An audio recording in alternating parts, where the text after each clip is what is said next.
Shikha Singh. This video is in continuation of the last video. The video is on chapter 16 of offense affecting the human body. हमने last video में 299 से लेकर 311 तक discuss किया था, ठग की पनिशमेंट तक. अब इस वीडियो में हम लोग आगे डिस्कस करेंगे. जो सेक्शन, केवल सेक्शन इंपॉर्टेंट होंगे, मैं केवल वो सेक्शन आपको बता दूंगी, और जिस सेक्शन के अंदर की डिटेलिंग या डेफिनेशन या पनिशमेंट इंपॉर्टेंट होगी तो वो मैं आपको पनिशमेंट के साथ बता दूंगी. तो जो हम बात कर रहे हैं, इसमें बात कर रहे हैं 312 से.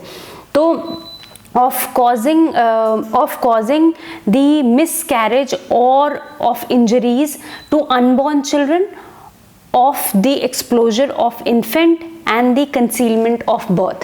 इसमें बात कर रहा है कि 312 बात करता है आपकी कि अगर मिसकैरेज किसी का कॉज होता है, वो भी उसके विलफुल अगेंस्ट के विल के अगेंस्ट होता है, तो आपका मिसकैरेज की जो डेफिनेशन है कॉजिंग मिसकैरेज, वो 312 में और उसकी पनिशमेंट के साथ दिया हुआ है.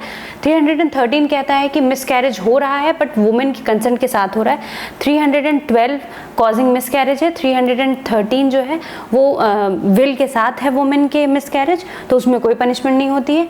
नेक्स्ट जो बात करते हैं 317 और 318 जो सेक्शन है, वो यूपी के लिए इतना इंपॉर्टेंट नहीं है, बट एमपी जुडिशरी के लिए जो भी प्रिपेयर कर रहे हैं तो ये एमपी के लिए इंपॉर्टेंट है. तो इसमें बोलते हैं explosion and abandonment of a child under the 12 year by parent और a person having a care of it.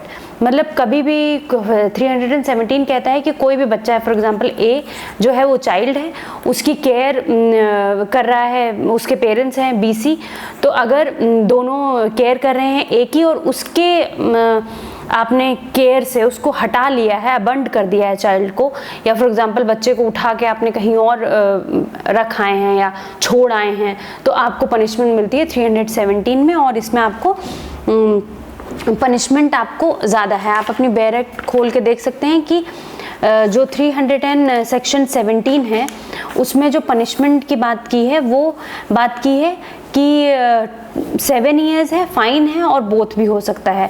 तो कह रहे हैं कि punishment imprisonment for 7 year, fine both cognizable है, बेलेबल है, tribal by the magistrate of first class है. Bailable है बट इसमें 7 साल की सज़ा आपको दी जा सकती है. और इसमें एक और बहुत इंपॉर्टेंट चीज़ है कि जो बच्चा है वो अगर 12 साल के जो नीचे है उसको हम बच्चा कंसिडर कर रहे हैं. तो इसमें जो इस पर्टिकुलर सेक्शन में है वो 18 ईयर की बात नहीं करता, कि जैसे हम लोग माइनॉरिटी और मेजॉरिटी की बात करते हैं.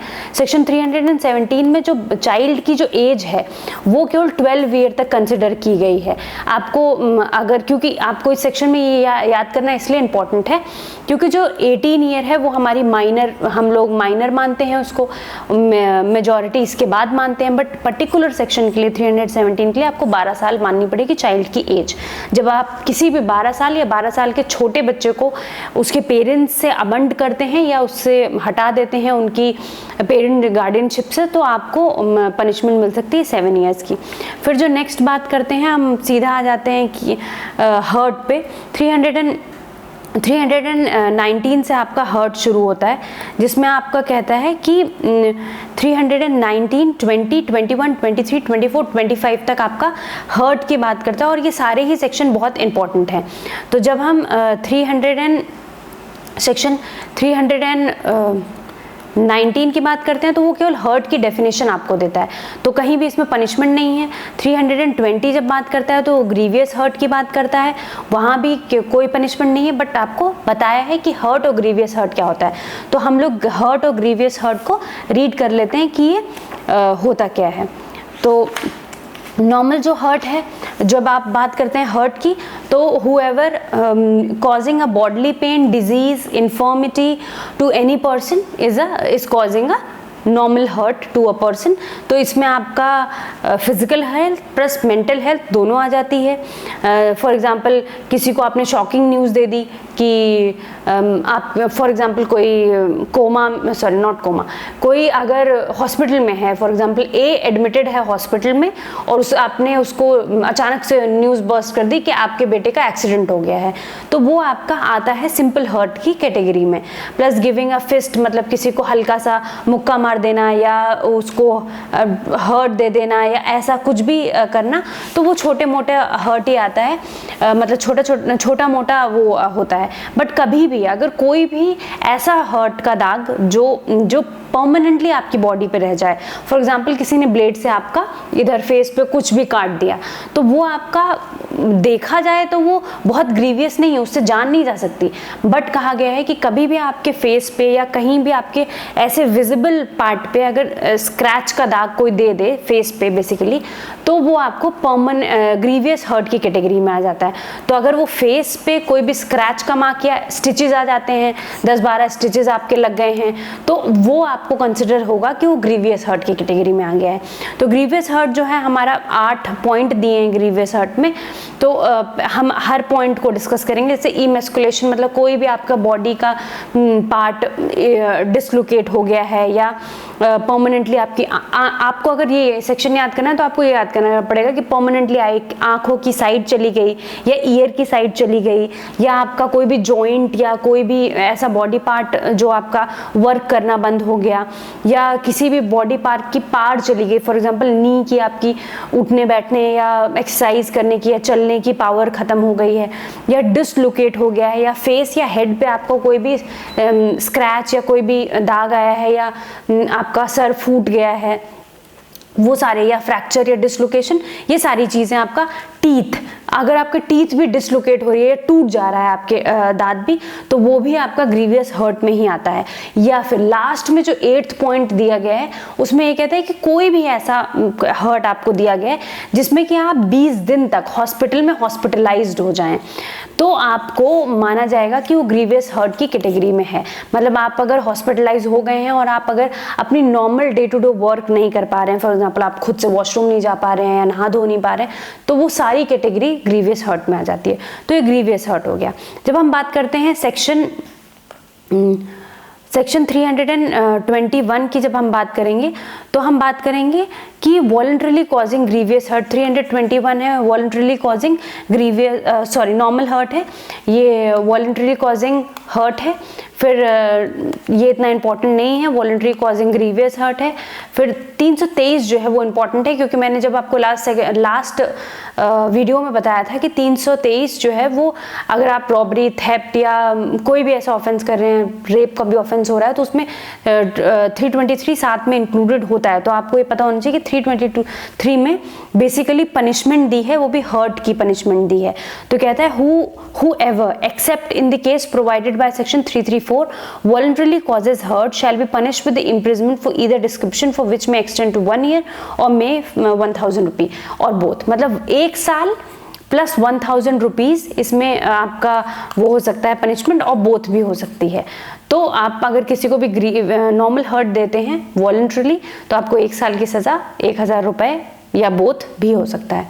फिर आपकी जब बात करते हैं 324 की बात कर रहे हैं, तो हम लोग कह रहे हैं voluntarily causing hurt by a dangerous weapon. Dangerous weapon में कुछ भी आ सकता है, आपका नाइफ हो सकता है, सीजर हो सकता है, आपका लाठी हो सकता है, या कुछ भी जिससे आप वो कर रहे हैं, गन हो सकता है। तो वो सारे आपका ग्रीवियस हर्ट अगर आप दे रहे हैं किसी को, causing hurt, not grievous hurt, hurt voluntarily causing hurt with weapon है। आप अगर किसी भी वेपन का यूज कर रहे हैं तो 324 में आ जाता है वो। 325 भी बहुत इंपॉर्टेंट सेक्शन है। 325 भी बहुत सारे के साथ क्लब करके लगता है, क्योंकि ये ग्रीवियस हर्ट की बात करता है। तो कभी भी आपको ग्रीवियस हर्ट कॉज हुआ है तो आपका कंबाइंड 325 होता है, और अगर नॉर्मल हर्ट में होता है तो आपका 323 होता है। नेक्स्ट जब हम बात करते हैं तो वो 26 की बात करते हैं। 326 की बात करते हैं, जो कह रहा है कि voluntarily causing hurt by dangerous weapon.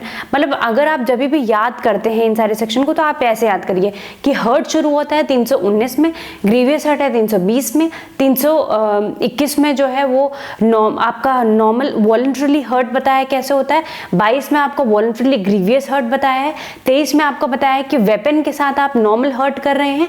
तो आप सीक्वेंस देखिए, hurt grievous hurt, hurt grievous hurt, ऐसे हो रहा है। फिर आपने 300 जैसे आप 25 में आ जाते हैं तो फिर आपका वॉलंटरीली कॉजिंग ग्रीवियस हर्ट है। फिर जब आप 26 में आते हैं तो आप ग्रीवियस हर्ट की बात कर रहे हैं बट विद वेपन कर रहे हैं।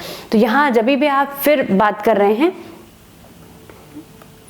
जब भी आप सेक्शन फिर 326 की बात करें तो यहाँ पे आप ग्रीवियस हर्ट की बात करें, विद वेपन बात कर रहे हैं, तो आपका ये इंक्लूडेड है।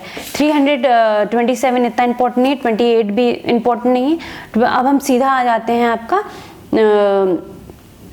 330 पे। 330 बहुत इंपॉर्टेंट है। सेक्शन 330 जो है वो हमेशा बात करता है पुलिस की। वो बोल रहा है कि voluntarily causing hurt to extorted confession or to compel the restoration of a property। तो मैं इसको आपको पूरा पढ़ दे रही हूँ आपके लिए कि whoever voluntarily causes hurt for the purpose of extorting from the suffering or from any person interesting in sufferer any confession। और जैसे पुलिस ऑफिसर जो होता है वो क्या करता है कि फॉर एग्जाम्पल कोई भी कन्फेशन देने आ रहा है या कन्फेशन के लिए किसी को जो हम लोग 3rd डिग्री बोलते हैं कि 3rd डिग्री का यूज़ कर रहा है कन्फेशन लेने के लिए, तो इसमें पुलिस को हम लोग वो होती है, पुलिस अगर टॉर्चर कर रहा है तो पुलिस को सज़ा होती है इसमें। तो आप जब आप सेक्शन की बात करते हैं तो इसमें जो पनिशमेंट है वो imprisonment for either description for the 7 years है और लाइबल फॉर फाइन भी है। तो आप इसमें देख सकते हैं कि टॉर्चर, अगर पुलिस वाला टॉर्चर करता है तो 7 year प्लस फाइन की पनिशमेंट उसको मिलती है 330 में। तो इसका जो 3 इलस्ट्रेशन है, 4 इलस्ट्रेशन है, वो बहुत इंपॉर्टेंट है, ABCD। पहला ये करता है कि A is a police officer torture X in order to induce X to confess that he committed a crime. A is guilty of the offense under this section। तो जो सेक्शन 330 है वो बात करता है पुलिस ऑफिसर को, अगर police officer किसी को भी टॉर्चर करता है तो उसको 7 year की पनिशमेंट कन्फेशन लेने के लिए, तो 7 year की पनिशमेंट प्लस फाइन उसको उस पे लगता है पुलिस ऑफिसर पे। जो सेक्शन 332 है, 332 है वो यूपी में इतना इंपॉर्टेंट नहीं है बट एमपी में वो इंपॉर्टेंट है। उसमें कहते हैं voluntarily causing hurt to deter a public servant from his duty. तो इसमें उल्टा हो जाता है। 330 में हम लोग बात करते हैं पुलिस ऑफिसर की जो कन्फेशन के लिए कुछ भी कर रहा है, कन्फेशन के लिए किसी को भी टॉर्चर कर रहा है। बट 332 में अगर हम किसी पुलिस ऑफिसर को कुछ ऐसा कर रहे हैं कि उसको हम अपनी ड्यूटी करने से मना कर रहे हैं, तो वहाँ पे उसको हम जो भी उसको डिटर कर रहा है या ड्यूटी नहीं करने दे रहा है उसको हम यहाँ पे 3 years की पनिशमेंट प्लस फाइन दे सकते हैं।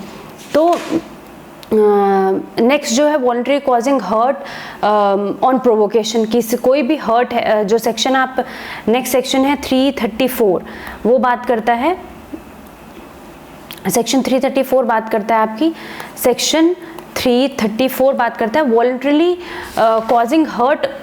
जैसे ए ने बी को कॉज किया हर्ट, बट ए ने इसलिए कॉज किया क्योंकि उसको किसी ने प्रोवोक किया था।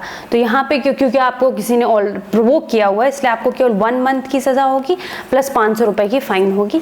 तो ये 335 में बात करता है voluntary causing a grievous hurt. जैसे कि मैंने आपको कहा है कि हर्ट और ग्रीवियस हर्ट साथ साथ चलते हैं। तो एक बार प्रोवोकेशन आपको जब 334 में आपको प्रोवोक किया गया है किसके लिए, हर्ट के लिए।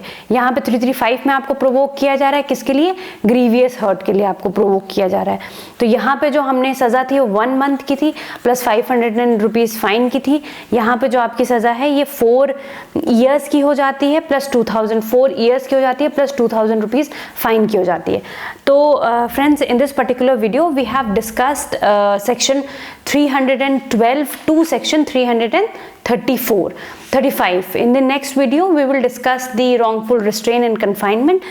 मैंने जैसा कि आपको कहा था कि जजमेंट राइटिंग के लिए मैं कुछ सेक्शंस आपको बताऊंगी कि कौन कौन से सेक्शन साथ में क्लब किए जाते हैं।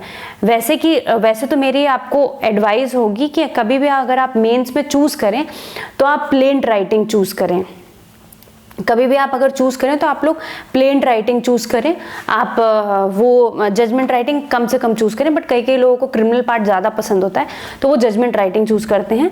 तो अगर जैसे कि मैंने सेक्शन लास्ट में भी आपको बताया था कि 323 के साथ आपको 324 क्लब होता है, 325 भी क्लब होता है, 504 भी क्लब होता है प्लस 452 भी क्लब होता है फैक्ट्स के अकॉर्डिंग। अगर आप फैक्ट इन सब के देख रहे हैं तो आप भी सारे सेक्शन एक साथ क्लब कर सकते हैं। जैसे कि नेक्स्ट सेक्शन अगर किडनैपिंग का है तो 363 भी क्लब होता है, 366 ए भी क्लब होता है, 366 भी क्लब होता है।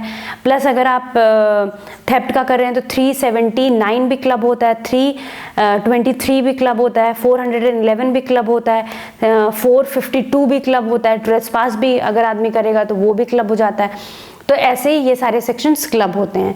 सो in this video we are ending this video on this note that in the next video we will discuss the wrongful confinement and wrongful restraint or rest of the sections which are remaining of chapter 16. So please do watch my videos, subscribe, share, and if you have any query, please comment in the comment box. Thank you for watching this video.